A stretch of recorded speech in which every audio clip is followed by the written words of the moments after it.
विष्णु के छठे अवतार परशुराम पशुपति का तप कर परशुधारी बने और उन्होंने शस्त्र का प्रयोग कुप्रवृत्तियों का दमन करने के लिए किया।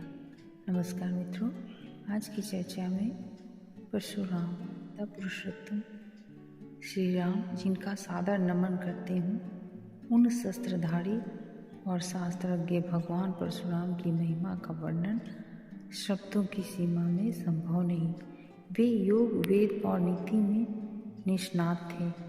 तांत्र कर्म तथा ब्रह्मास्त्र समेत विभिन्न दिव्यास्त्रों के संचालन में भी पारंगत थे, यानी जीवन और अध्यात्म की हर विद्या के महारथी।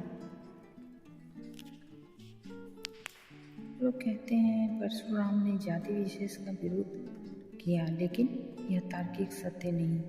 तथ्य तो यह है कि संहार और निर्माण दोनों में कुशल परशुराम जाति नहीं अपितु अवगुण विरोधी थे। गोस्वामी तुलसीदास के शब्दों में, जो खल दंड करहूँ नहीं तोड़ा, भ्रष्ट होए श्रुति मार्ग मोड़ा की परंपरा का ही उन्होंने भली भांति पालन किया। परशुराम ने ऋषियों के सम्मान की पुनरुत्थान के लिए शस्त्र उठाए। उनका उद्देश्य जाति विशेष का विनाश करना नहीं था। यदि ऐसा होता तो वे केवल है वंश को समूल नष्ट न करते।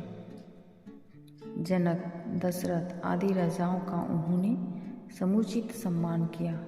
सीता स्वयंवर में श्री राम की वास्तविकता जानने के बाद प्रभु का अभिनंदन किया, तो कौरव सभा में कृष्ण का समर्थन करने में भी परशुराम ने संकोच नहीं किया।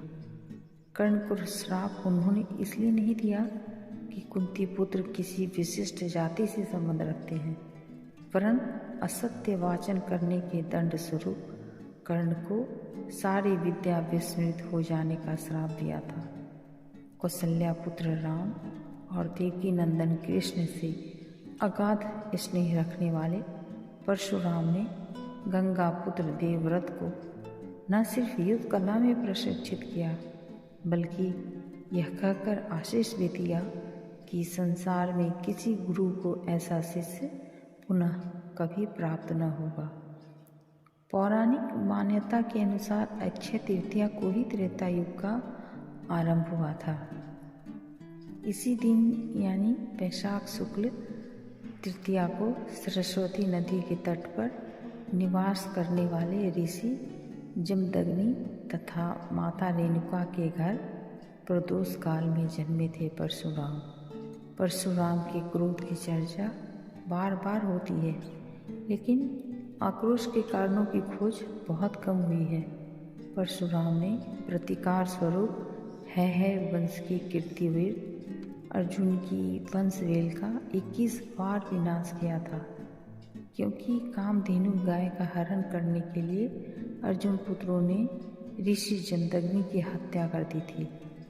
भगवान दत्तात्रेय की कृपा से 1000 भुजाएं प्राप्त करने वाला कीर्तिवीर अर्जुन दंभ से लबालब बढ़ा था। उसके लिए विप्रवध जैसे खेल था, जिसका दंड परशुराम ने उसे दिया।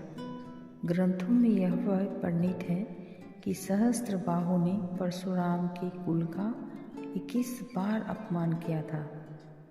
परशुराम के लिए पिता की हत्या का समाचार प्रलयातीत था।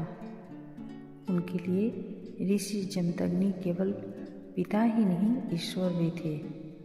इतिहास प्रमाण है कि परशुराम ने गंधर्वों के राजा चित्ररथ पर आकर्षित हुई माँ रेणुका का पिता का आदेश मिलने पर ही वध कर दिया था।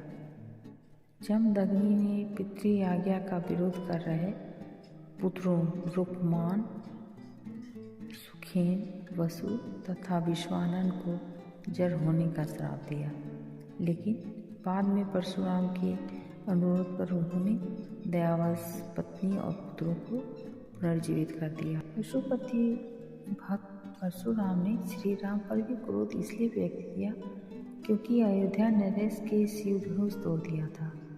वाल्मीकि रामायण के बालकांड में संदर्भ है कि भगवान परशुराम ने वैष्णव धनुष पर शर अनुसंधान करने के लिए श्री राम को कहा था।